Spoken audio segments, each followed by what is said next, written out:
kita berdoa 2024 menjadi lebih baik buat kita semuanya. Walaupun banyak yang bilang 2024 banyak macam-macam tahun politik dan apa, tapi kita yakin dan percaya Tuhan selalu melindungi kita. Amin.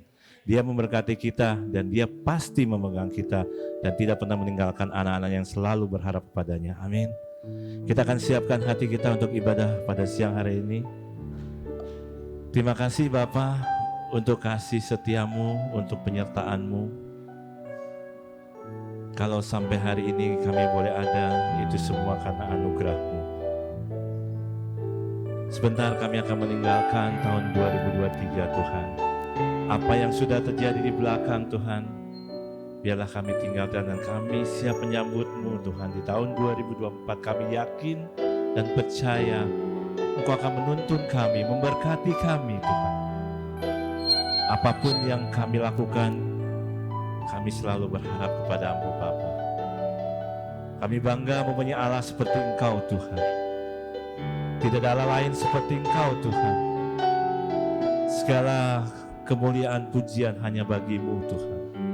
Beri kemuliaan bagi Tuhan Bapak Ibu Saudara. Haleluya. Terima kasih Yesus. Terima kasih buat kasih setiamu, buat pertolonganmu, buat penyertaanmu Tuhan. Terima kasih.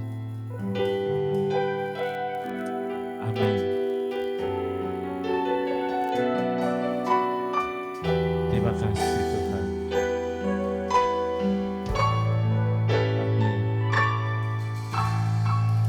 Segala pujian syukur bagimu. Kau hadir dalam hidupku. Kini ku datang sujud di hadapan-Mu.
Shalom Bapak Ibu.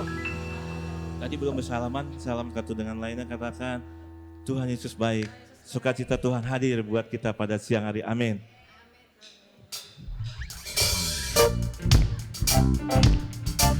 Haleluya. Mari kita bersukacita karena kasih Tuhan besar buat kita semuanya.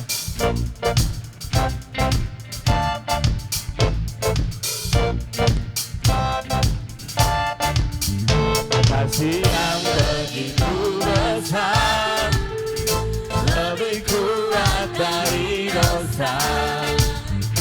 Kasih yang menemukanku, selamatkan dan pulihkanku. Ku naikkan syukurku, ku tak akan berhenti memuji, meninggikan namamu selalu, menari memuliakanmu. Dibebaskan, dibangkitkan, hidup yang kau berikan hanya untukmu. Haleluya. Dia baik buat kita. Amin. Amin.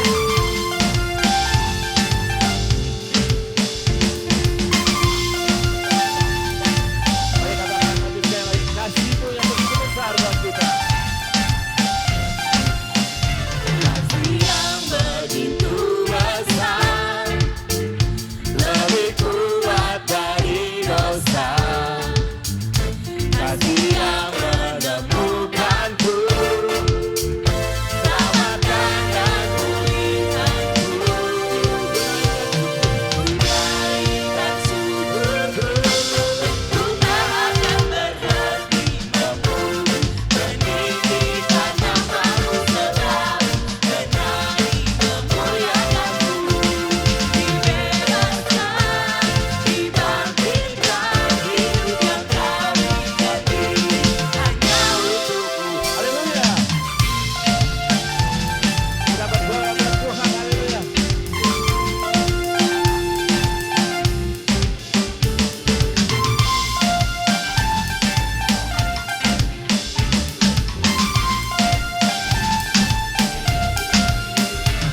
Ku naikkan syukurku,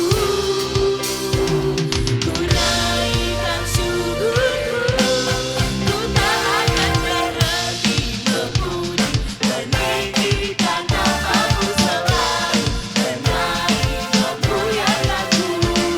Dibebaskan, dibangkitkan, hidup yang kau ganti hanya untukmu. Takkan berhenti memuji, meninggikan namamu selalu, menari memuliakanmu. Dibebaskan, dibangkitkan, hidup yang kau ganti hanya untukmu. Takkan berhenti memuji, meninggikan namamu selalu, menari memuliakanmu. Dibebaskan, dibangkitkan, hidup yang kau ganti hanya untukmu. Takkan berhenti memuji, meninggikan namamu selalu, menari memuliakan. Kurang keras dong. Dibebaskan, dibangkitkan, hidup yang kau. Coba katakan sekali lagi, kurang keras. Katakan. Bukan berhenti memuji, meninggikan namamu selalu, menari memuliakanmu. Dibebaskan, amin. Dibangkitkan, hidup yang kau ganti hanya untukmu. Takkan berhenti memuji, meninggikan namamu selalu, menari memuliakanmu. Dibebaskan, dibangkitkan, hidup yang kau ganti hanya untukmu. Hidup yang kau ganti hanya untukmu. Hidup yang kau ganti hanya untukmu. Haleluya. Kemuliaan bagi Tuhan. Haleluya.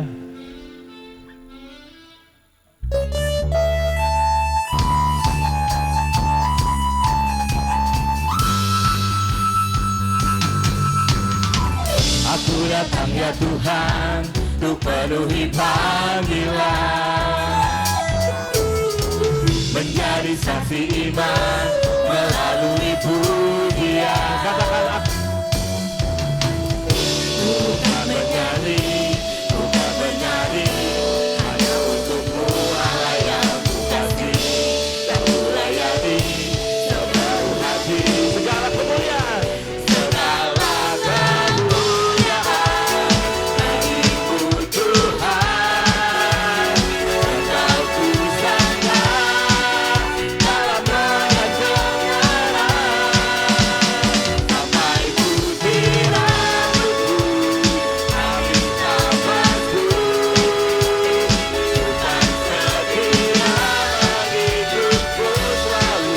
Oh Yesus Tuhanku. Saudara-saudara, Bapak Ibu, saya masih melihat lemes ya. Saya yakin nanti malam jam 12 pasti nggak kayak begini. Wih, tahun baru foto-foto. Kenapa ini kok pada masih lemes? Kenapa? Coba. Ayo. Tuhan, Bapak kita melihat dari bawah loh, dari atas loh. Kok ini di sini lemes? Tapi nanti malam jam 12 kurang 1. Selfie dong pada gini-gini, bersuka cita semua. Ayo kita bersuka cita semuanya. Amin. Kalau dia datang buatnya. Kita bersuka cita ke Tuhan karena dia baik buat kita. Amin. Anggap aja ini ketika 1 menit buat tahun baru. Anggap aja 1 menit buat tahun baru. Masih 24. Aku datang ya Tuhan, memenuhi panggilan. Menjadi saksi iman melalui pujian. Bukan menyanyi, Bukan bernyanyi, bukan menari, hanya untukmu Allah yang ku kasih. Dan ku layani katakan satu hati. Mari kita bersuka cita bergoyang semua. segala kemuliaan bagimu Tuhan. Engkau ku sembah dalam roda kebenaran. Sampai putih rambutku, habis nafasku, Tuhan setia bagiku terus selalu. Oh Yesus Tuhan, segala kemuliaan bagimu Tuhan. Engkau ku sembah dalam roda kebenaran.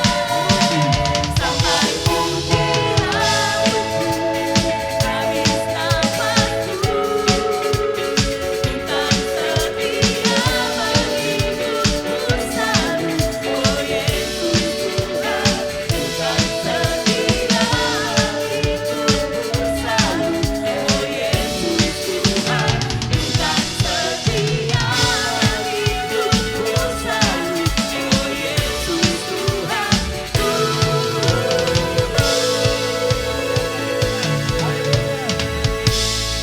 Amin. Silakan dulu Bapak Ibu. Waduh, Ibu masih pada lemes-lemes Bu. Nanti jangan makan-makan Ibu. Saya minta Om Rudi untuk membawakan puji-pujiannya. Beri kemuliaan buat Tuhan.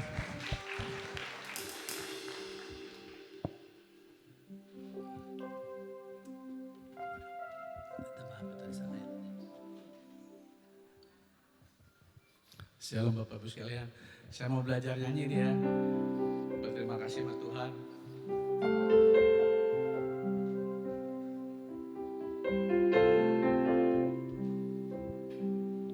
I love you Lord, for your mercy never fails me. All my days I've been held in your hand. From the moment that I wake up until I lay my head, oh, I will sing of the goodness of God. And all my life you have been faithful. And all my life you have been so, With every breath that I am able, I will sing of the goodness of God. I love you for you have led me through the fire in the darkness night. You are close like no other. I know you as a father. I know you as a friend. Why live all the goodness of God? Hey, sama-sama ya. And all my life you have been faithful. Oh, yeah. And all my life you have been so good. With every breath that I am able, oh, I will sing of the goodness of God. Yeah. And all my goodness that is running after me. Your goodness is running up, it's running after me. With my life laid down, I surrender now. I give you everything. Your goodness is running out, it's running after me. Your goodness is running out, it's running after me. Your goodness is running out, it's running after me.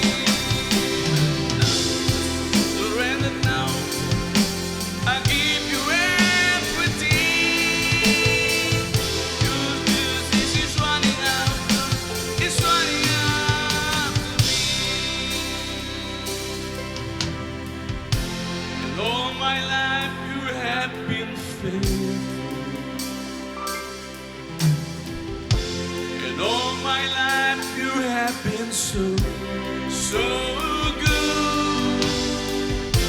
With every breath that I am able, oh, I will sing of the goodness of God. Sama-sama. And all my life you have been faithful. And all my life you have been so good. With every breath that I am able, oh, I will sing of the goodness of God. Oh, I will sing of the goodness of God. Oh, I will sing of the goodness of God. Terima kasih ya. Amin. Haleluya.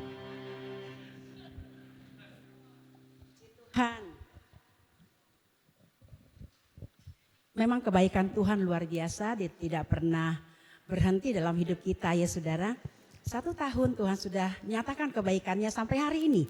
Dan kebaikan-kebaikannya terus akan dinyatakan dalam hidup kita di tahun yang baru, di hari-hari yang akan kita lewati.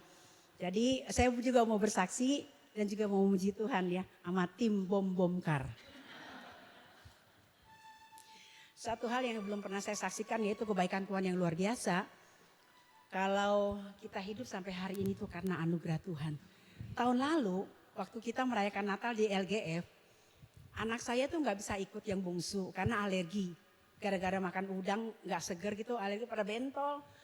Lalu saya bilang ya udah nggak usah ikut, tidur aja di atas. Dia tidur. Saya lupa saudara, saya panasin sayur sop untuk saya pikir untuk dia makan kan. Untungnya kecil apinya. Tapi kan kecil berjam-jam. Itu ruangan udah semua penuh asap. Anak saya tidur di atas tuh. Anak kan minum obat alergi kan tidur. Ngantuk kan. Saya ditelepon waktu di LGF. ada yang telepon gitu, entah satpam apa-apa gitu kan ya. Untungnya tuh rumah saya sampingnya satpam. Pas satpam, bukan satpam saya, tapi satpam RT. Pas ada di dekat samping rumah saya. Nggak ada yang tahu. Sampai panci stainless saya itu bisa bolong, bisa mental, saudara. Itu semua anugerah Tuhan. Waktu saya pulang anak saya bilang, mama lupa ya panasin. Aku udah tidur pules, itu asap udah naik ke atas semua, udah pada teriak-teriak. Dan aku bisa bangun, Tuhan baik. Aku bangun, dia turun, dia matiin kompor. Kompornya ternyata 2 jam itu masih nyala loh. Walaupun kecil, nyala kan bahaya. Nah ini peringatan juga nih buat ibu-ibu. Kalau mau kemana-mana lihat dapur dulu ya. Sekarang Pak Samuel selalu bilang, mau pergi lihat dapur. Masih ada kompor, masih nyala nggak kompor, kalau nggak bahaya.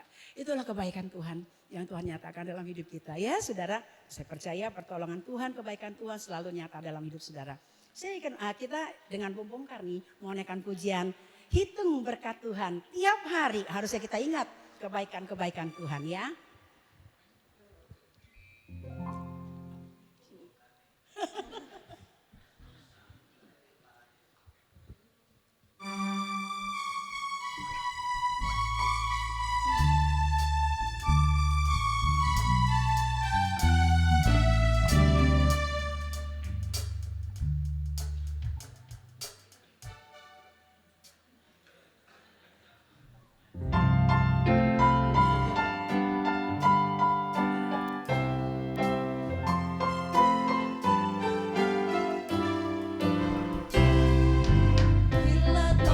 Keras melanda hidupmu, bila putus asa dan letih lesu, berkat Tuhan satu-satu hitunglah, kau niscaya kagum oleh kasih-Nya.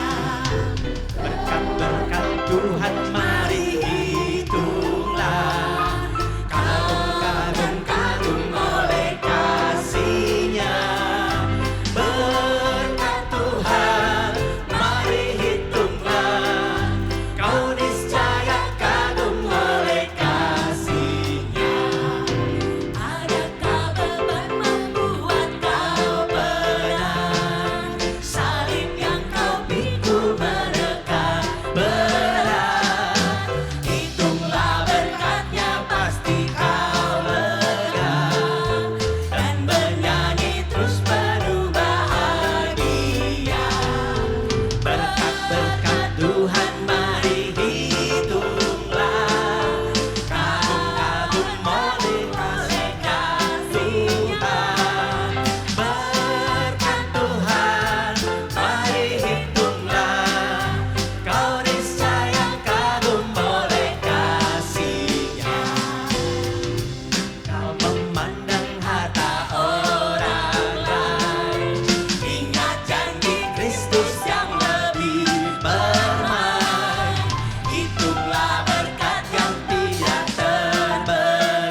Kita hitung berkat Tuhan satu persatu buat kita. Amin. Kita akan siapkan hati kita untuk mendengarkan firman Tuhan. Coba bangkit berdiri Bapak Ibu, kasih Tuhan.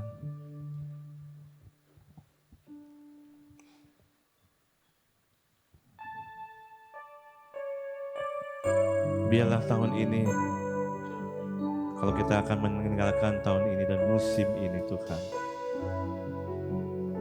kami akan melihat tahun depan dengan penuh harapan buat kami. Musim selalu berganti Tuhan, tapi kasih Tuhan tetap abadi buat kita semuanya. Amin. Musim akan selalu berganti, kasih Tuhan tetap abadi, tak akan berubah sampai selamanya. Ku tetap percaya, ku yakin Tuhan memberkati, ku yakin Tuhan melindungi. Burung di udara,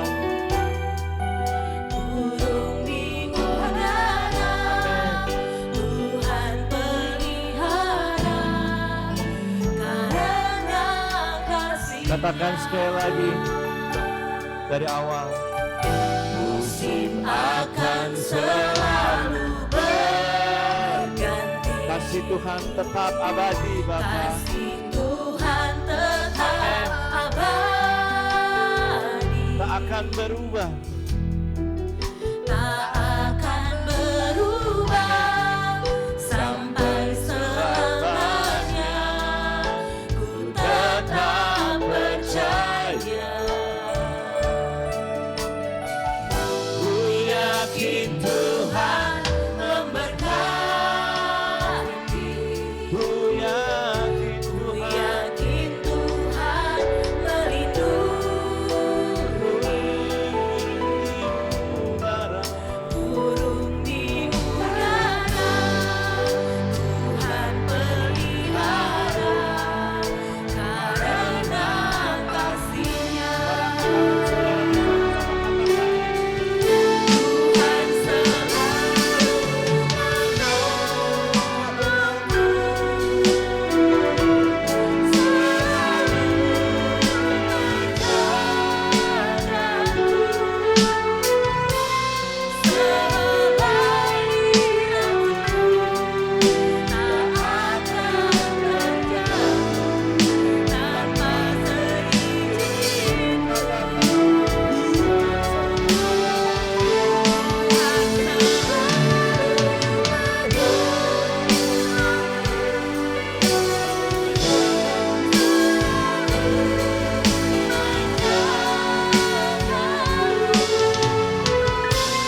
Dia mengenyangkanku dan meliharaku seumur hidup. Jemaat saja katakan, musim akan selalu berganti. Akan selalu. Terima kasih Tuhan buat kasih setiamu. Amin.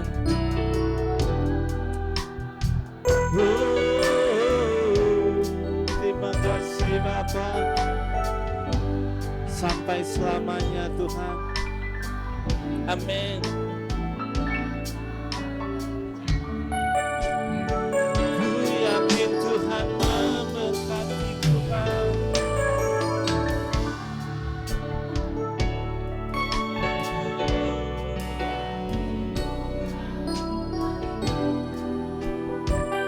Terima kasih Bapa. Amin. Haleluya. Mari sama-sama katakan, Tuhan tak pernah. Tuhan selalu menolongku.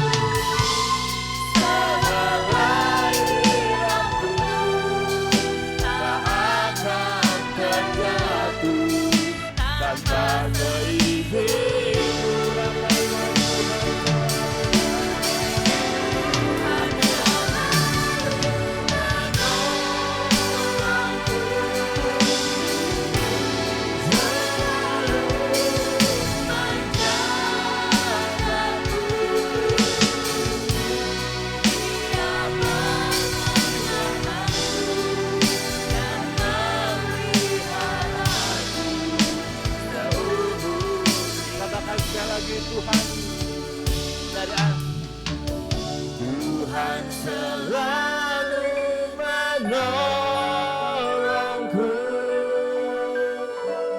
selalu menjagaku.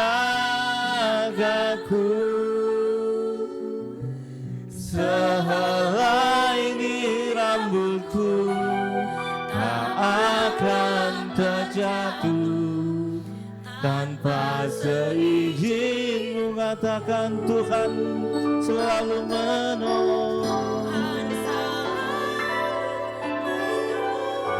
Haleluya. Selalu menjagaku, Dia mengenyangkanku dan peliharaku seumur hidupku. Dia mengenyangkanku dan peliharaku seumur hidupku. Dia mengenyangkanku dan peliharaku seumur hidupku. Haleluya.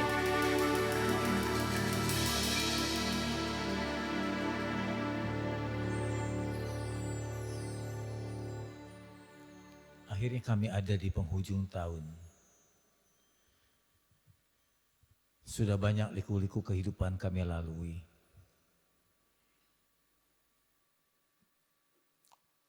Kami berterima kasih untuk negeri yang mulai kondusif dan aman. Melewati COVID 3 tahun yang lalu dan menikmati setahun jauh keadaan lebih baik. Walaupun ada isu-isu bangkitnya kembali COVID, kami berdoa kiranya tidak membahayakan, mengancam kehidupan kami Tuhan. Ke depan kami berdoa, biar keadaan negeri, keadaan dunia menjadi lebih baik Tuhan. Walaupun kami tahu akan ada perubahan, kami yakini Tuhan tidak pernah berubah. Tuhan setia, janjinya tetap digenapi. Kami sangat percaya mengandalkan janji-janji Tuhan. Berbicara bagi kami Tuhan, supaya kami makin bisa mentaati firman-Mu. Dalam nama Yesus kami berdoa, amin. Puji Tuhan, silakan duduk Bapak Ibu. Mari kita akan dengar firman Tuhan dengan tema Tuhan dan janjinya yang tak pernah berubah. Meskipun keadaan bisa berubah. Ya. Saya mengambil latar belakang kehidupan perjalanan bangsa Israel. Dari sini kita akan tahu tanah Kanaan itu milik siapa. Yang sekarang menjadi terus-menerus sengketa yang tidak hentinya. Hingga sekarang Israel masih menggempur daerah Gaza, tempat pemukiman Hamas itu. Dan salah satu akar persoalan mereka adalah mereka merebut tanah Kanaan itu. Jadi bukan perang karena agama tapi perang karena wilayah. Dan ini menjadi jawaban, firman ini menjadi jawaban atas keraguan atau pertanyaan itu.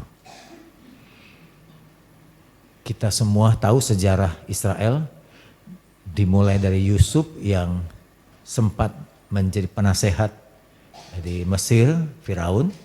Kemudian mendapat hati dan tempat oleh Firaun di tanah Goshen dan akhirnya Yusuf membawa seluruh saudara-saudaranya, ya 12 anak Yakub itu 12 suku Israel dan tinggal berkembang biak sehingga menjadi ribuan bahkan jutaan orang, kurang lebih hampir 3 juta lebih umat Israel berkembang pada zaman itu dan sayangnya mereka menjadi budak di tanah Mesir. Akibat penderitaan yang begitu lama 430 tahun mereka berteriak kepada Tuhan yang mereka tidak kenal sebetulnya. Mereka berteriak kepada Allah dan Allah mendengarkan umat pilihannya. Memang Allah telah memilih sejak dari zaman Abraham sampai lahirnya 12 suku Israel itu. Dan Allah mendengar, melihat kesusahan mereka, dan Allah mengutus Musa dan Harun untuk membebaskan umat ini.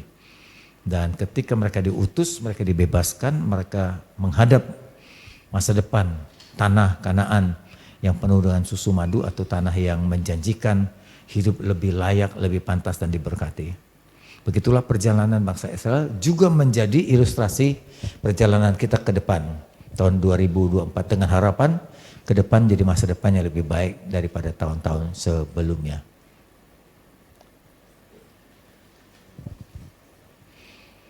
Tuhan yang telah memanggil Musa, Tuhan yang memanggil Yosua, Tuhan yang memanggil Paulus, Yohanes, dan seterusnya adalah Tuhan yang sama dengan Tuhan kita, yaitu Yesus Kristus. 24 Desember kemarin saya sudah jelaskan, Tuhan itu cuma satu. Dan Tuhan yang jelas satu itu telah menjadi manusia di dalam Yesus Kristus dengan tujuan pertama menebus dosa kita. Karena kita tidak bisa menebus dosa kita, maka muncul akibatnya kita selalu berkata menjelang kematian, kita berkata mudah-mudahan diterima di sisi Tuhan. Kata-kata ini membuktikan bahwa kita tidak sanggup menebus kesalahan-kesalahan kita, dengan berharap mudah-mudahan kita diterima.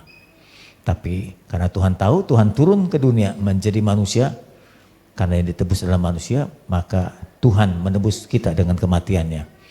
Dan kehadirannya di dunia ini bukan sekaligus menebus, tapi juga memperkenalkan dirinya. Akulah Tuhan yang hidup itu, akulah Tuhan satu-satunya atas alam semesta ini. Bagaimana dengan agama lain, bagaimana dengan keyakinan lain, saya telah menjelaskannya, itu sesembahan mereka.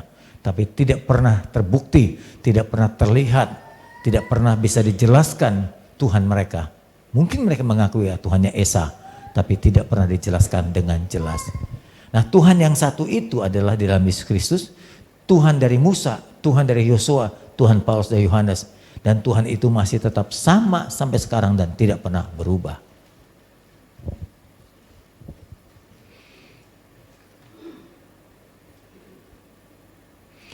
Tuhan berjanji, janjinya itu hasil dari sifatnya. Jadi kalau Anda berkenalan dengan seseorang, orang ini bisa memegang janjinya, nah itu tergantung dari sifatnya.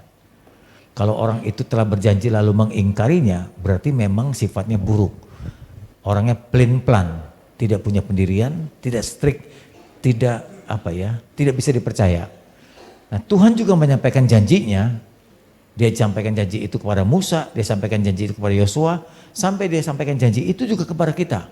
Dan Tuhan berjanji tidak pernah berubah walaupun generasi berubah, dunia berubah, keadaan berubah, ya. Alam semesta juga bisa berubah, bahkan cuaca pun bisa berubah, tapi janji Tuhan tidak pernah berubah melewati generasi, zaman, dan keadaan. Dan janji itu diberikan kepada kita umatnya. Apa saja janji itu nanti akan kita jelaskan di bagian terakhir. Bisa bantu saya ini, oke. Ini janji Tuhan. Janji Tuhan kepada Yosua.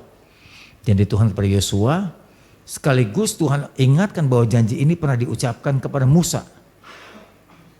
Ya, dia berkata begini, ayat 1, pasal 1 sampai ayat yang ke-9. Sesudah Musa hamba Tuhan itu meninggal, berfirmanlah Tuhan kepada Yosua bin Nun. Yosua ini abdinya Musa, pegawainya Musa. Ya, demikian katanya, hambaku Musa telah mati. Sebab itu bersiaplah sekarang, seberangilah sungai Yordan, engkau dan seluruh bangsa yang kau pimpin ini, menuju negeri yang kuberikan kepada mereka, kepada orang Israel. Nah, sudah jelas kalimat ini menunjukkan bahwa tanah Kanaan itu punya Tuhan, diberikan kepada bangsa Israel. Dan tanah itu tidak bertuan Bapak Ibu, tidak bertuan, ditinggali oleh siapa saja. Ya. Dan diberikan kepada Israel. Lalu ayat 3, setiap tempat yang akan diinjak oleh telapak kakimu akan kuberikan itu kepadamu. Seperti yang telah kujanjikan kepada Musa. Ya, yang dipijak akan jadi milik, tetapi tidak otomatis Bapak Ibu, harus diperjuangkan, harus direbut, mungkin melalui perang. Ayat 4, dari padang gurun, ini lihat tanah yang diberikan, dari padang gurun Dari gunung Libanon yang di sebelah sana sampai ke sungai besar. Sungai itu adalah Efrat, Tigris. Dan seluruh tanah orang Het, ini bukan tanah Israel. Bukan tanah orang Israel. Tanah Het itu tempat di mana dulu Abraham dikuburkan, jauh dari tanah Kanaan itu. Sampai ke laut besar di sebelah matahari terbenam. Semuanya itu akan menjadi daerahmu. Kira-kira kalau ditebak begini, sebetulnya Kanaan itu bukannya sekarang, ini terlalu kecil. Kalau Anda membaca Efrat, Tigris, berarti jadi Irak itu diberikan Tuhan kepada bangsa Israel. Jadi luas sekali itu. Mungkin ditanya kepada saya, kenapa kok jadi sekarang kecil Pak? Salah satu sebabnya karena bangsa Israel yang di bawah pimpinan Yosua nggak bisa merebut semuanya. Kenapa nggak bisa merebut? Salah satu sebabnya Yosua terlalu tua waktu memimpin perang.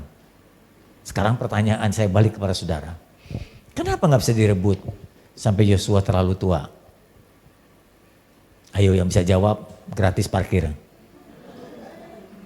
Apa sebabnya? Yosua nggak bisa mengambil seluruh tanah yang dijanjikan sampai ke tanah Irak. Penyebabnya adalah Israel terlalu lama di padang gurun. Terlalu lama. Berapa lama? 40 tahun. Saya sudah berkali-kali menceritakan kepada saudara karena saya suka membawa rombongan ke Israel. Sebelum perjalanan, kalau naik bus 8 jam. Kalau jalan kaki mungkin seminggu. 40 tahun, kelamaan. Jadi kalau mau main jalan kaki seminggu mungkin seminggu. Ya, itu dengan berhenti-berhenti. Kalau naik bus kan cuma ada stand plus, berhenti sebentar untuk minum aja.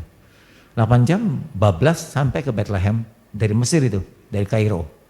Jadi dari Kairo nyebrang lewat gurun, kan bablas nggak ada lampu merah, kendaraan juga nggak banyak, nggak macet, bablas 8 jam sampai. Mereka jalan kaki dengan naik onta juga paling lama 8 hari. 40 tahun itu kelamaan. Anda sebabnya kenapa? Mereka kelamaan karena tidak ikut tur saya. Nah, kalau ikut tur kan ya Bu Esther ya cuma sebentar naik pesawat. Tahun depan saat lebaran jika tidak perang lagi atau berhenti perang, maka saya membawa rombongan kembali ke tanah Israel. Oke. Penyebabnya adalah terlalu lama di padang gurun. Ini bisa menjadi ilustrasi buat kita juga. Jika kita pun terlalu lama berputar di padang gurun, kita tidak bisa menerima atau sampai ke tanah masa depan. Terlalu tua untuk menjadi berhasil nanti. Ya, mungkin anak-anak kita akan meneruskan. Itu pun kalau anak-anak kita taat kepada firman. Ya, jadi jangan sampai melanggar firman. Nanti ada perintahnya. Lalu ayat 5 mengatakan seorang pun tak akan dapat bertahan menghadapimu seumur hidupmu. Dan aku menyertai Musa, demikianlah aku juga akan menyertai engkau. Janjinya nggak berubah. Aku tidak akan membiarkan engkau dan tidak akan meninggalkan engkau. Kuatkan dan teguhkan hatimu, sebab engkau lah yang akan memimpin bangsa ini. Memiliki negeri yang kujanjikan dengan bersumpah kepada nenek moyang mereka. Yang diberikan kepada mereka. Hanya kuatkan dan teguhkan hatimu dengan sungguh-sungguh dan bertindaklah hati-hati sesuai dengan seluruh hukum yang telah kuperintahkan kepadamu hambaku Musa. Jangan menyimpang ke kanan ke kiri supaya engkau beruntung dan berhasil kemanapun engkau pergi. Itu janji Tuhan buat Yosua dan seluruh bangsa Israel.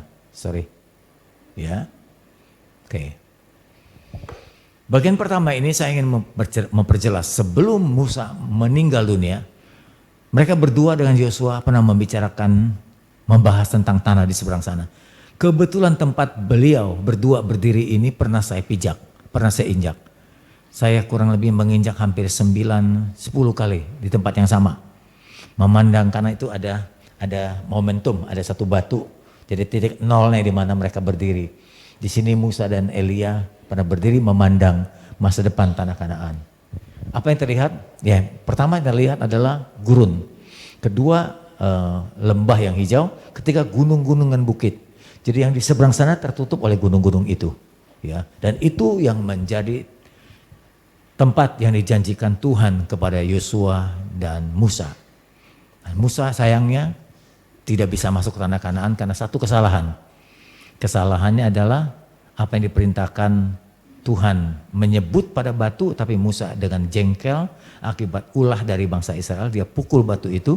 Jadi marahnya kepada bangsa itu ditumpahkan kepada batu itu, dia pukul batu itu, dan itu dianggap oleh Tuhan pemberontakan melawan dia. Sehingga hukumannya Musa tidak bisa masuk tanah Kanaan, mati di Gunung Nebo ini. Ya, dan firman Allah mengatakan jasadnya tidak ditemukan karena diperebutkan oleh Michael dan Lucifer. Entah di mana. Apakah mayatnya memang dibawa oleh Michael atau diraibkan Tuhan, tidak tahu. Yang sudah pasti sampai sekarang tidak pernah ditemukan kuburannya. Itulah pandangan memandang masa depan sesuai dengan janji Tuhan. Sama seperti kita memandang tahun 2024. Bagaimana keadaannya kita nggak tahu. COVID datang secara tiba-tiba, kita juga nggak tahu apa yang terjadi nanti di tahun yang akan datang. Oke, kalau mau dibanding Bapak Ibu, mau dibanding keadaan kita, maksudnya kita nggak mengeluh, jauh lebih mudah dibanding kehidupan bangsa Israel. Coba kita banding dengan kehidupan orang tua kita saja. Ya. Kehidupan kita sekarang dibanding kehidupan orang tua kita, mana lebih gampang? Lebih gampang kehidupan kita. Contoh saja, dulu ya, maaf ya, orang-orang tua kalau ingin memilih mantu perempuan, persyaratannya apa salah satunya? Pandai memasak. Oke, ibu-ibu tolong jawab, tolong jujur, angkat tangan yang tidak bisa memasak dengan baik. Ibu-ibu yang biasa bekerja itu biasanya nggak punya kemampuan memasak karena nggak bisa belajar. Sekarang persyaratan itu dicoret. Kalau syaratnya mamanya dari keluarga bibit bobotnya baik, oke. Kedua, pandai memasak. Ketiga, hormat orang tua. Ini yang kedua ini dicoret sudah. Pandai memasak udah nggak masuk dalam persyaratan lagi. Kenapa? Karena untuk tempat makanan banyak restoran, banyak ojol, tinggal pesan saja. Karena syaratnya adalah HP-mu punya pulsa, punya kuota. Itu yang paling penting. You ada di mana saya tinggal pesan saja, ya gitu. Itu kata istri saya. Ngapain masak-masak, dia bilang, repotin aja. Kalau masak perabotan kotor, masak nggak bisa satu jenis, kan gitu ya. Betul nggak? Nggak bisa satu jenis, bisa 3-4 jenis. Nah, kalau kayak saya kan nggak bisa satu jenis, makanan mesti 2-3 gitu. Terus masaknya banyak, makannya sedikit, akhirnya dibubazir. Betul juga sih, jauh lebih baik pesan saja sesuai dengan kebutuhan. Kehidupan kita jauh lebih mudah dibanding orang tua kita. Kalau Anda perhatikan bangsa Israel, jauh lebih susah. Mereka tinggal di padang gurun itu bukan tempat tinggal, pengungsian. Tinggal di gurun, suhunya berapa? Nah, kebetulan saya tahu betul suhu di sana berapa. Kalau kami sudah naik bus dari Kairo ke Bethlehem, itu kan ada suhunya, ada termometer di bus. Itu naik sampai 48, 52, 58 pernah. Suhunya setinggi itu. Jadi setengah air mendidih panasnya. Kalau Anda keluar itu seperti ada di dapur api, nggak bisa tahan lama. Maka itu saya jarang sekali menuntun pada bulan Mei sampai Agustus. Karena itu suhunya tinggi sekali, panas. Di Qumran, itu bukan di gurun, jadi Qumran itu di daerah Israel, itu panasnya 48, rata-rata 48. Di mana kitab suci ini ditemukan, gulungan kitab suci di Qumran. Itu panas sekali. Karena itu di bawah dasar laut, ya. Panas sekali suhunya. Nah, bangsa Israel tinggal di gurun seperti ini. Panas sekali. Kadangkala suka ada badai gurun. Nah, mereka harus berlindung dari badai gurun ini. Kalau siang panas, malamnya dingin. Jadi suhunya berbeda jauh sekali. Maka itu tidak heran kalau ada haji-haji yang naik haji suka meninggal di tanah suci, mereka bilang begitu. Karena cuacanya berbeda jauh sekali. Mengalami dehidrasi yang luar biasa kalau tidak sering minum. Sementara di gurun ini susah mendapatkan air. Bagaimana bisa dapat minum dengan baik? Yang kedua, makanan minuman sulit sekali. Ya, sulit sekali. Saya kebetulan tinggal di Citra 3. Dulu nggak terbayang akan jadi seperti sekarang. Sepanjang jalan kalau Anda masuk ke daerah Palem, ya ada Mall Square itu sudah kuliner. Sampai ke ujung rumah kami itu Citra 6, itu kuliner semua. Dari makanan Korea, Jepang, sampai makanan-makanan NTT itu yang babi semua itu ada di situ. Ya McDonald, apalagi ya? Hah? Iya, iya banyak lah pokoknya banyak. Tapi bayar, nggak gratis bayar. Semua makanan ada. Sampai pernah ada hamba Tuhan saya undang ke gereja Palem, dia bilang, waduh kalau saya jadi pasama, saya cicipi satu persatu itu kios.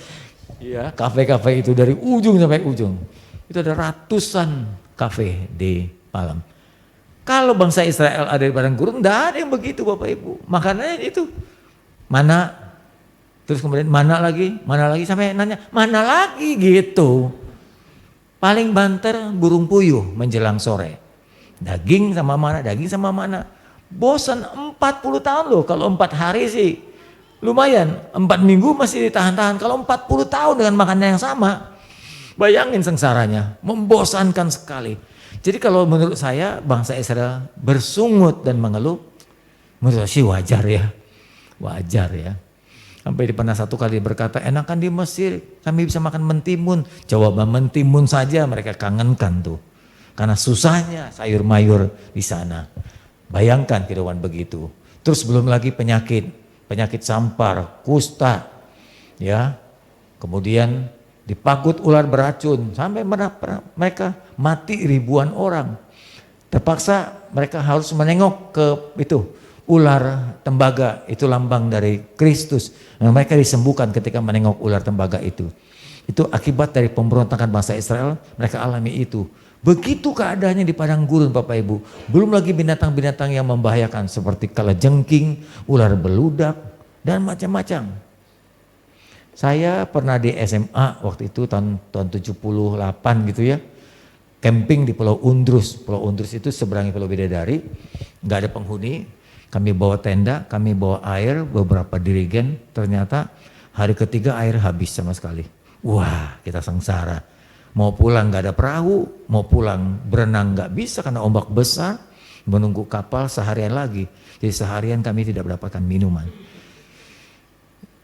Malam hari ketika kami tidur, tiba-tiba binatang masuk ke dalam. Yang satu itu namanya kayak komodo, apa namanya itu? Biawak. Biawak itu kalau menggigit juga menyakitkan banget di Bapak. Masuk ke dalam, tenaganya besar sekali. Ya, kami sempat memegang 4 orang, dah sanggup karena biawak itu tenaganya besar. Masuk lagi kepiting besar-besar itu, kepiting kelapa itu, merah itu mencapit luar biasa, menjerit kita. Belum lagi ular. Maka katanya sih dulu mitos, kalau saya bilang mitos, semacam sekitar tenda harus diberikan garam. Tapi setelah dibuktikan garam itu tidak ada fungsinya sama sekali. Pernah difungsikan ular ditaruh di tengah, setelah dikelilingi garam tetap aja dilewati ular itu. Jadi garam tidak pernah ditakuti oleh ular. Justru ular lebih takut pada istri kita daripada garam. Ini suasana dari padang gurun. Ya. Tapi karena janji Tuhan, mereka masuk juga ke tanah janji itu. Karena Tuhan udah keburu janji, jadi bagaimanapun janji mesti digenapi. Walaupun bangsa Israel berulah macam-macam, sampai 3 juta lebih orang mati dibunuh Tuhan, Tuhan gak berubah janjinya. Aku tetap membawa umatku ke tanah perjanjian itu. Ya. Tetapi sayangnya yang masuk ke tanah Kanaan itu adalah mereka yang lahir di jalan.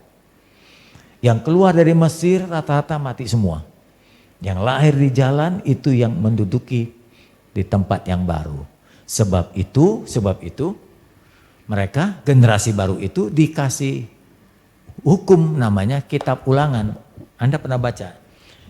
Di dalam perjanjian lama ini kitab pertama apa? Terus ketiga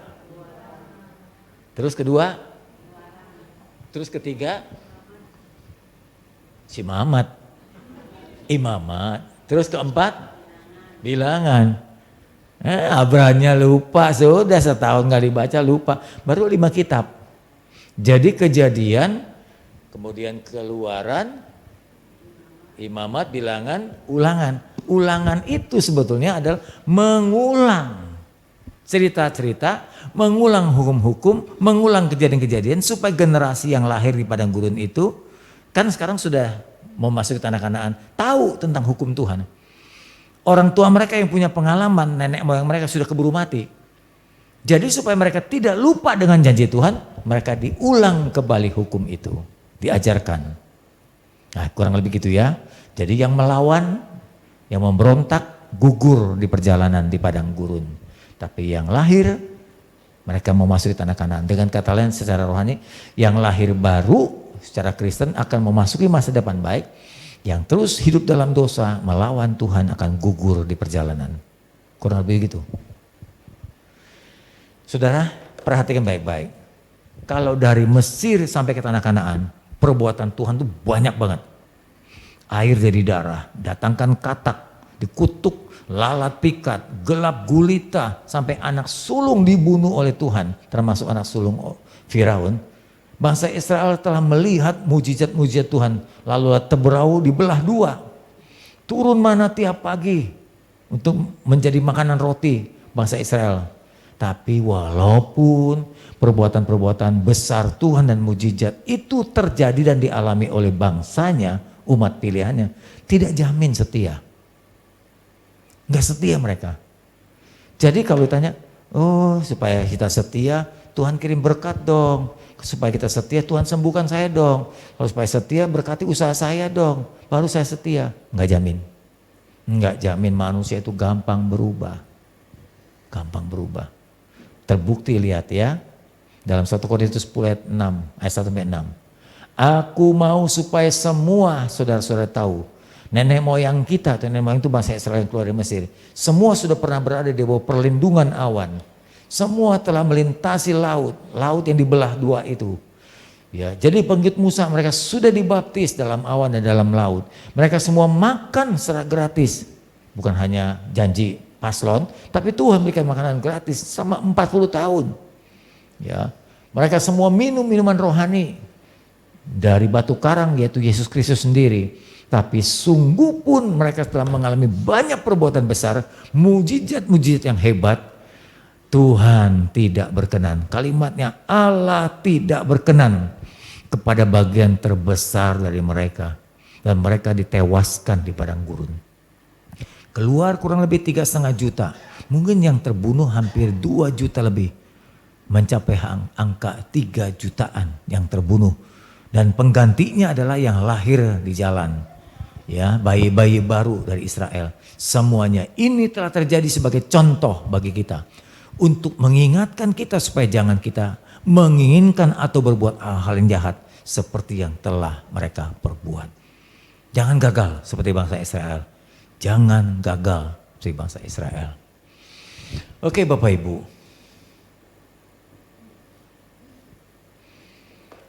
Setelah bangsa Israel masuk ke tanah Kanaan, sama seperti kita kan memasuki tahun yang baru, bukan berarti tanpa tantangan loh Bapak Ibu.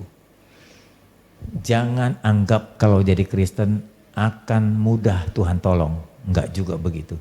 Tuhan sifatnya mendidik seperti orang tua mendidik anak, begitulah Tuhan mendidik umatnya. Memasuki tempat baru ada tantangan baru.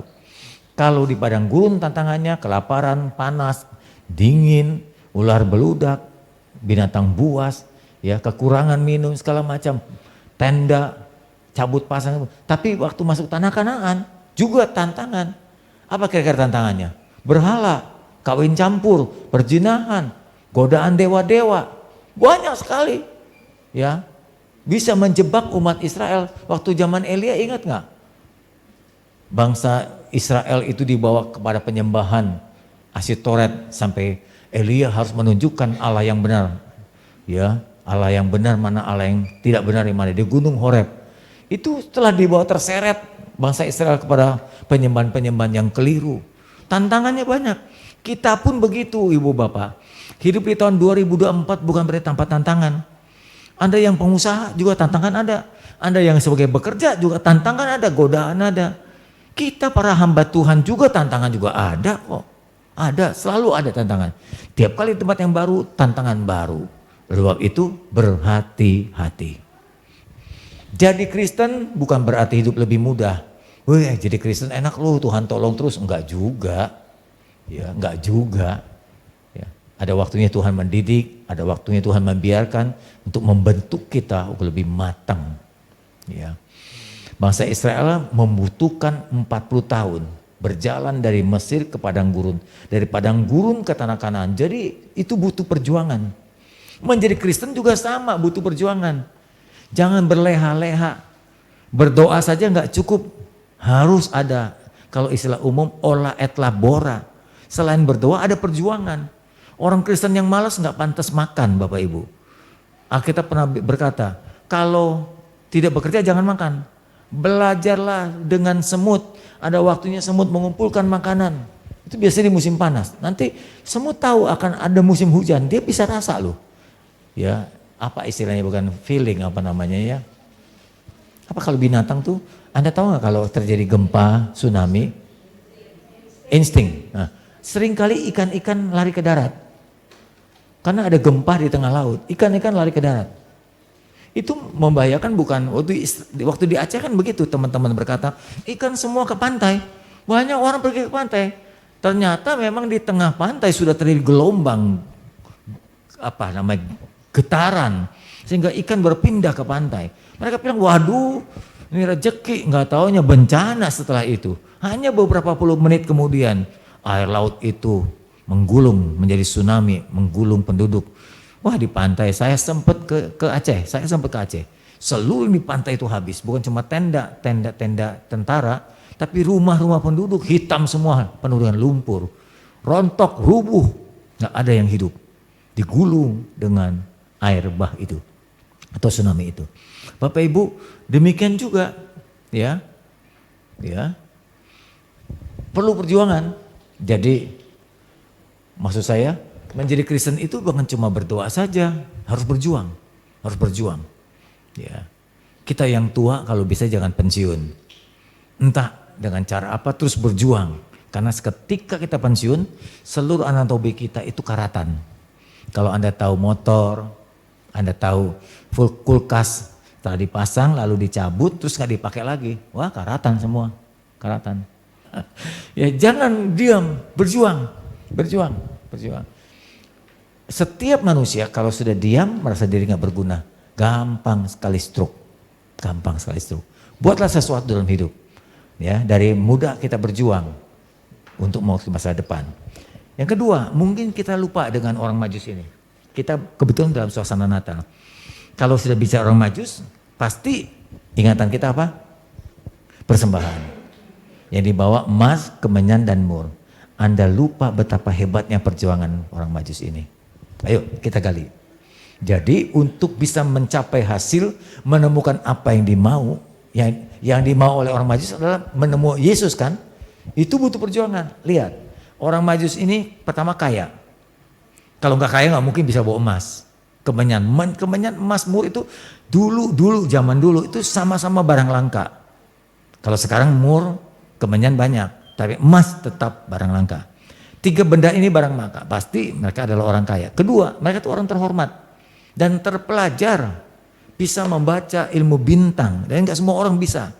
Ya, dan yang paling hebat dia rendah hati, masih terus mencari bayi itu. Selain persembahan emas, kemenyan dan mur, ada pengorbanan penting yang Anda perhatikan. Mereka berjuang untuk menemukan apa yang mereka inginkan, yaitu bayi Tuhan. Mereka datang, kata Alkitab, dari mana? Dari timur. Saya semalaman cari di Google. Saya buka buku, apa itu negeri timur. Ternyata saya temukan, dulunya saya pikir Iran, ternyata Irak. Babelonia itu negeri timur. Jadi Babelonia itu negeri dari Irak, jalan atau naik unta sampai ke Bethlehem. Yang pertama itu jaraknya Anda tahu hampir 1.500 km. Paling kecil, paling sedikit.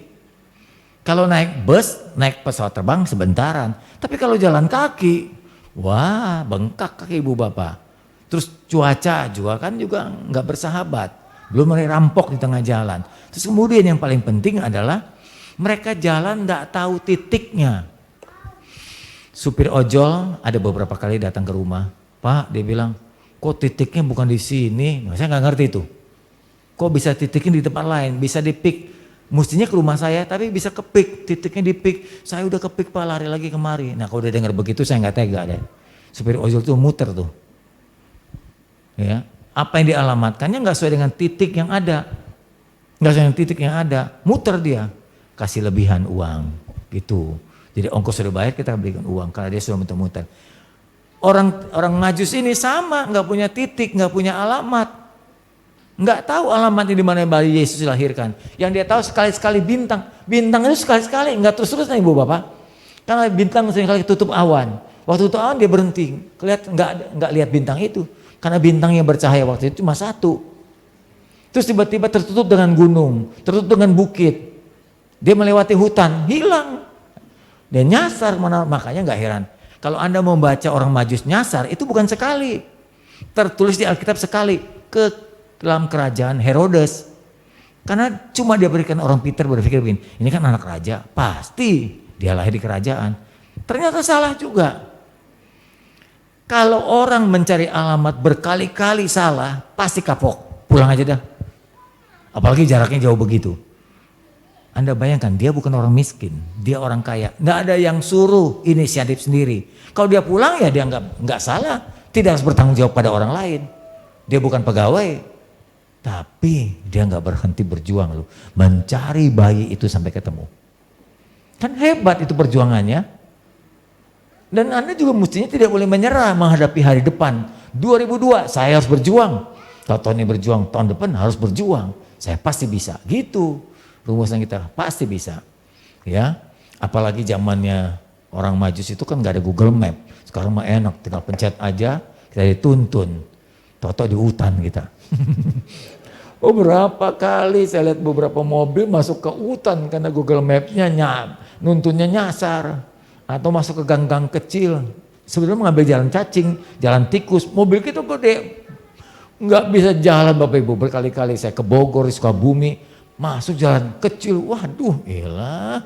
Ini baret nih mobil dah. Fortuner yang saya bawa itu, gangnya kecil di kampung-kampung. Karena Google Map kan nggak bilang sama saya, jangan bawa Fortuner gitu, dia nggak bilang begitu. Pokoknya dia kasih jalan tersingkat, ya kecil-kecil jalannya Bapak Ibu, nggak macet memang. Tapi mobil gede nggak bisa masuk, 2 aja mobil begitu nggak bisa. Orang Majus nggak punya Google Map, bayangkan dia nggak berhenti berjuang sampai menemukan bayi itu. Hebat kan? Hebat, hebat. Dan yang terakhir, kita pasti bisa. Kita pasti bisa atasi tantangan-tantangan, mau baru atau lama tetap bisa. Asal bersama Tuhan. Asal bersama Tuhan. Tuhan itu besar. Nih janjinya buat kita. Janji Tuhan buat kita menghadapi tahun depan. Ya, di dalam Mazmur 121 ayat 1-8. Aku melayangkan mataku ke gunung-gunung. Mungkin dia berada di pegunungan, si Daud ini. Lalu dia berkata, dari mana datangnya pertolonganku?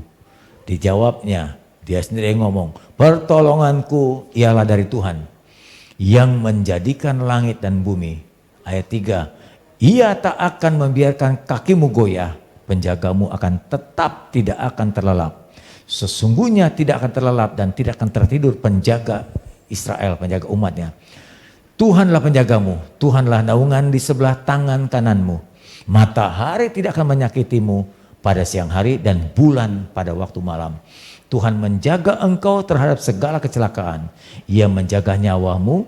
Tuhan akan menjaga keluar masuk rumahmu dari sekarang sampai selama-lamanya. Janjinya hebat banget. Mari kita kupas setiap satu ayat-ayat yang ada.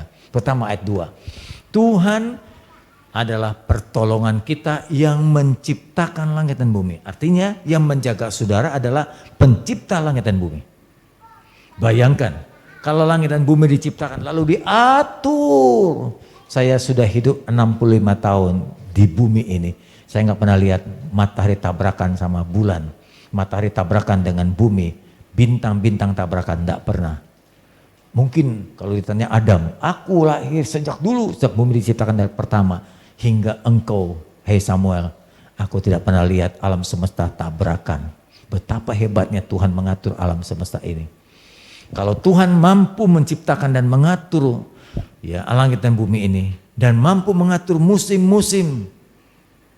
Dan kalau di luar negeri kan ada musim panas, terus musim dingin salju, terus musim rontok, terus musim gugur. Ya kalau di Indonesia kan cuma 2 kalau nggak salah ya, musim hujan dan musim gajian, oke. 3 musim durian kalau nggak salah satu kayak.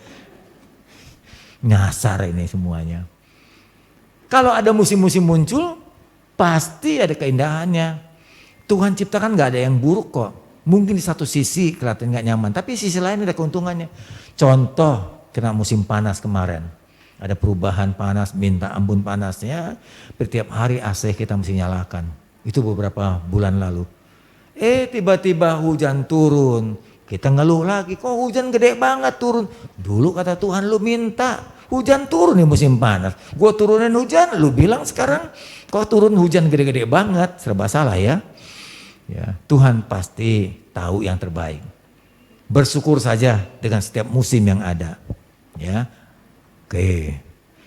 Jadi jangan khawatir, Tuhan yang melindungi kita adalah yang menciptakan dan mengatur musim kehidupan. Dan kita adalah dari semua ciptaannya, bintang, matahari, bulan, hewan, makhluk, kita adalah manusia yang paling disayang. Anda sadar nggak? Makanya wajah saudara, rupa saudara itu segambar dengan Tuhan. Alkitab yang bilang tidak ada makhluk apapun di alam semesta ini yang berkata aku menciptakan manusia segambar dan serupa dengan Allah. Nggak ada kecuali manusia. Kedua buktinya, Yesus mati disalibkan. Allah jadi manusia lalu mati disalibkan untuk kita. Dia nggak pernah mati buat singa, nggak pernah mati buat gajah, nggak pernah mati buat hutan, nggak pernah mati buat bintang, matahari.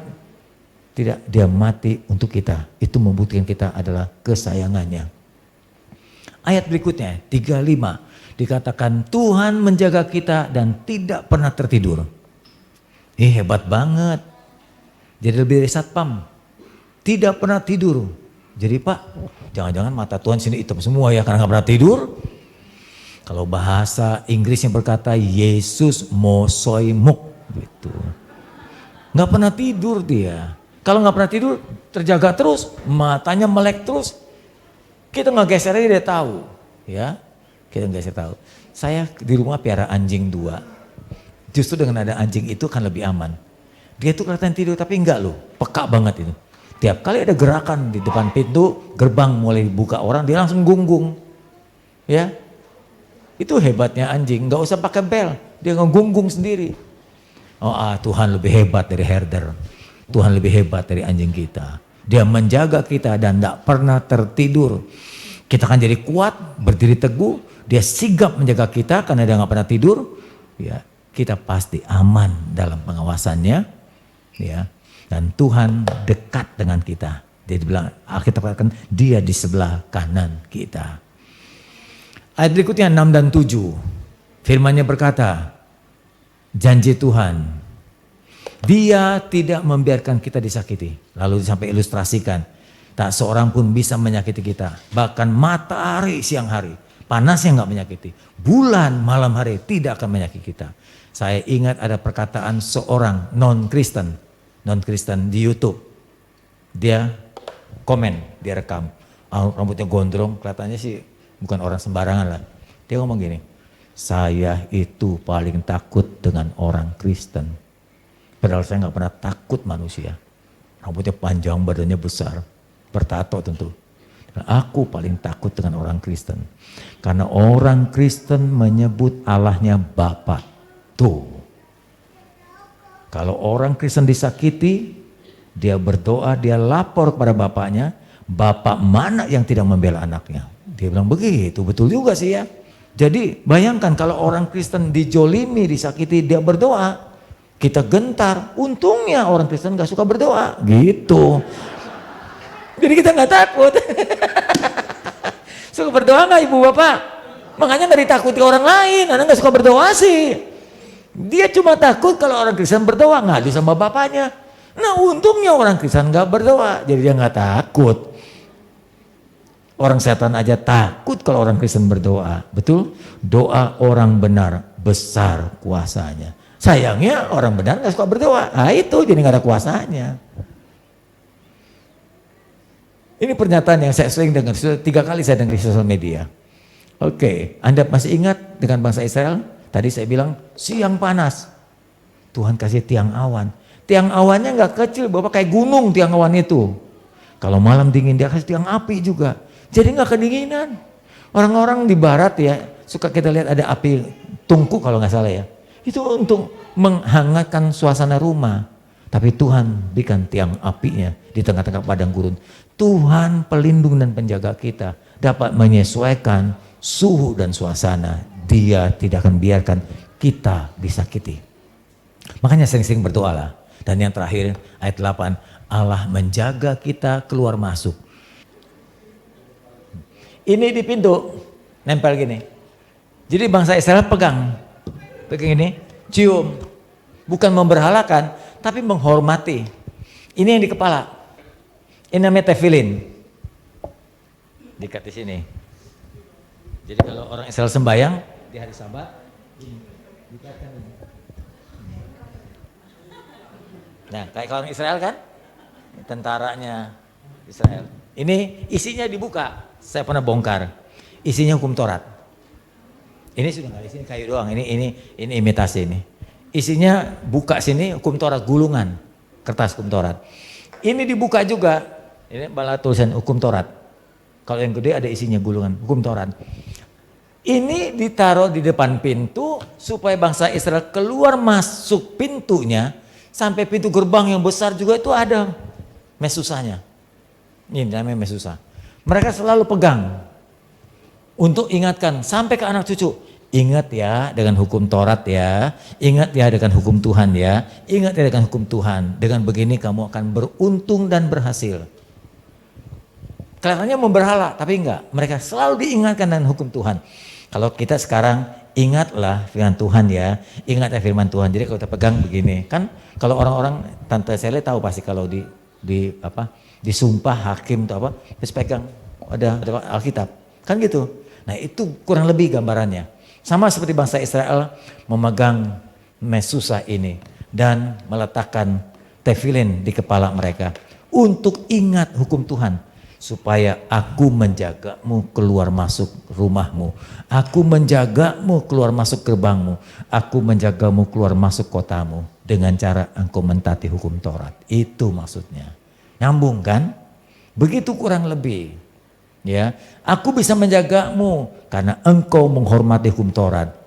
Ya, dia sih praktekkan dengan mencium. Kita mah gak perlu. Tapi bagi mereka itu cara menghormati Tuhan dan hukumnya. Ya. Di dalam janji Tuhan, inilah ketaatan kita. Taatilah hukum Taurat. Hanya kuatkan dan teguhkan hatimu dengan sungguh-sungguh. Bertindaklah hati-hati sesuai dengan hukum Taurat ini. Yang kuperintahkan kepadamu, hambaku Musa. Jangan menyimpang ke kiri atau ke kanan dari hukum ini. Supaya engkau beruntung kemanapun engkau pergi. Janganlah engkau lupa memperkatakan Taurat ini, kembali ke Taurat. Tapi renungkan tiap hari abrakadabra ini siang dan malam. Baca 2 pasal. Kita praktekannya sekarang ya. Renungkan itu, baca renungkan siang dan malam. Supaya engkau bertindak hati-hati. Kalau kita baca, kita kan pasti diingatkan firman. Mau bertindak ingat firman. Mau bertindak ingat firman Tuhan. Ya, bertindak hati-hati sesuai dengan yang tertulis di dalamnya. Sebab dengan demikian perjalananmu kemanapun engkau pergi akan berhasil dan engkau beruntung. Beruntung itu lebih hebat dari pinter. Grace, Caroline, Angel sering berkata gini, suka ngobrol kita. Ternyata ya Pak, beruntung itu lebih bagus, lebih hebat daripada pinter. Ada orang gak terlalu pinter, tapi beruntung. Buat ini berhasil, buat ini berhasil, buat ini berhasil. Bapak Ibu, takut akan Tuhan menyertai keberuntungan dan keberhasilanmu. Saya nggak bilang anak harus menjadi bodoh, enggak. Harus ada daya juang.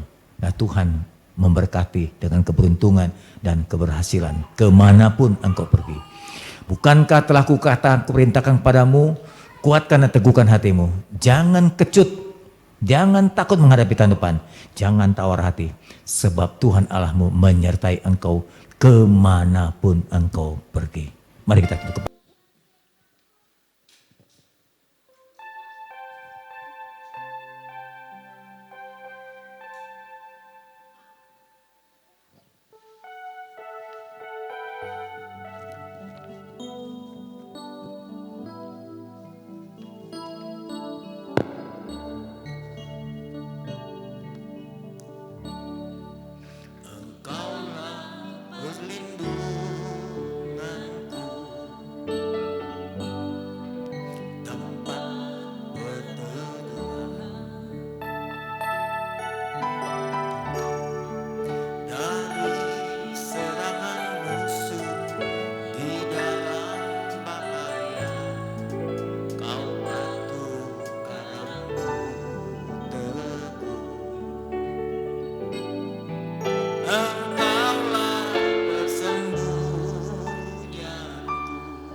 Glory, haleluya. Terpujilah Tuhan, kemuliaan bagi Bapa. Hosana bagimu Yesusku, kudus kuduslah namamu, kasih setiamu Tuhan, kasih setiamu tulus, kasih setiamu bagi kami tak berkesudahan. Mari jemaat dari awal naikkan pujian ini. Kaulah perlindunganku, tempat perlindungan dari serangan musuh di dalam bahaya.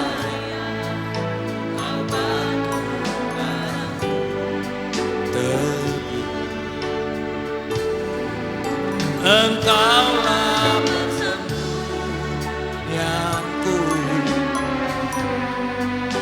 dan tetap menjaga atas kesesakanku dalam pencobaan. Kau keluputan,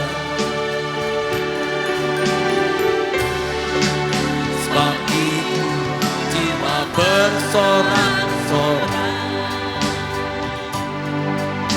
mulutku puji-puji namamu. Glory, haleluya, terpujilah Tuhan, kemuliaan bagi Bapa.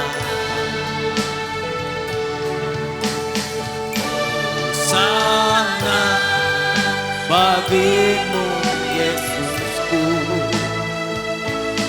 kudus kuduslah namamu, kasih setiamu Tuhan, kasih setiamu tulus, kasih setiamu bagi kami tak berkesudahan. Mari kita berdoa. Tuhan, kami sangat percaya untuk kesetiaan dan perlindungan-Mu. Kami sangat percaya untuk kesetiaan penyertaan-Mu. Terus jangan berhenti Tuhan, sertai kami. Lindungi kami meninggalkan tahun yang penuh dengan kenangan dan perjuangan, memasuki tahun baru dengan masa depan yang terang. Kami bawa keluarga kami, anak-anak, istri, suami, orang tua kami berjalan bersama dengan Tuhan. Kami percaya, kami teguh, kami kuat, kami beruntung dan berhasil. Dalam nama-Mu Tuhan Yesus kami berdoa. Amin.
Kita bangkit berdiri, Ibu Bapak. Bapak Surgawi, ibadah telah selesai. Namun kami memohon satu hal.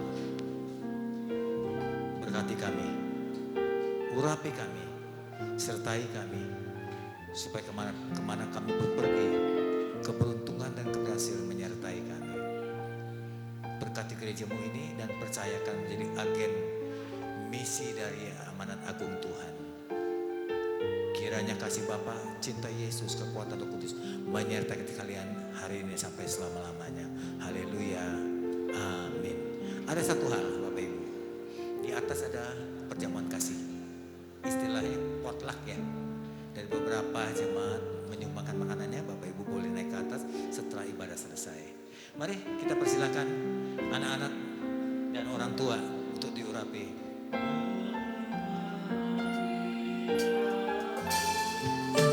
Bapak Ibu boleh duduk dulu.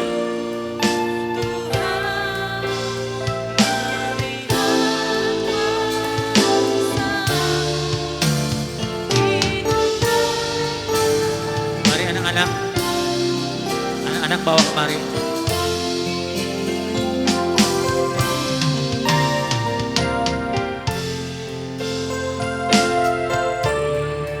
Tuhan sertai dan urapi. Tuhan sertai dan urapi. Tuhan sertai dan urapi. Tuhan sertai dan urapi. Tuhan sertai dan urapi. Tuhan sertai. Tuhan lindungi. Tuhan sertai. Tuhan lindungi. Tuhan sertai. Tuhan lindungi. Tuhan sertai. Tuhan lindungi. Tuhan sertai.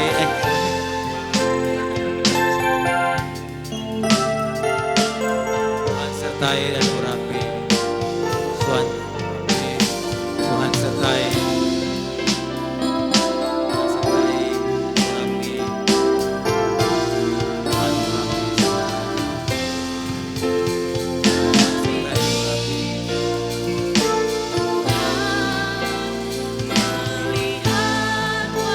Tuhan urapi sertai. Urapi sertai. Tuhan menyertai. Tuhan menyertai. Tuhan menyertai. Tuhan menyertai. Tuhan menyertai-mu.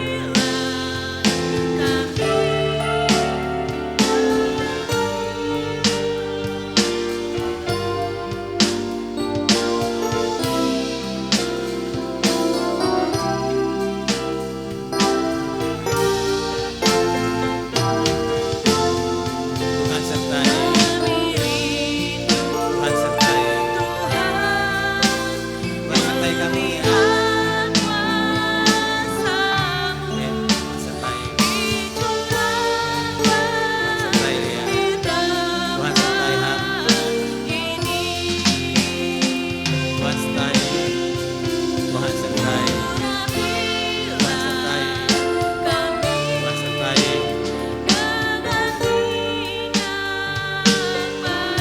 Tuhan sertai. Tuhan sertai ya.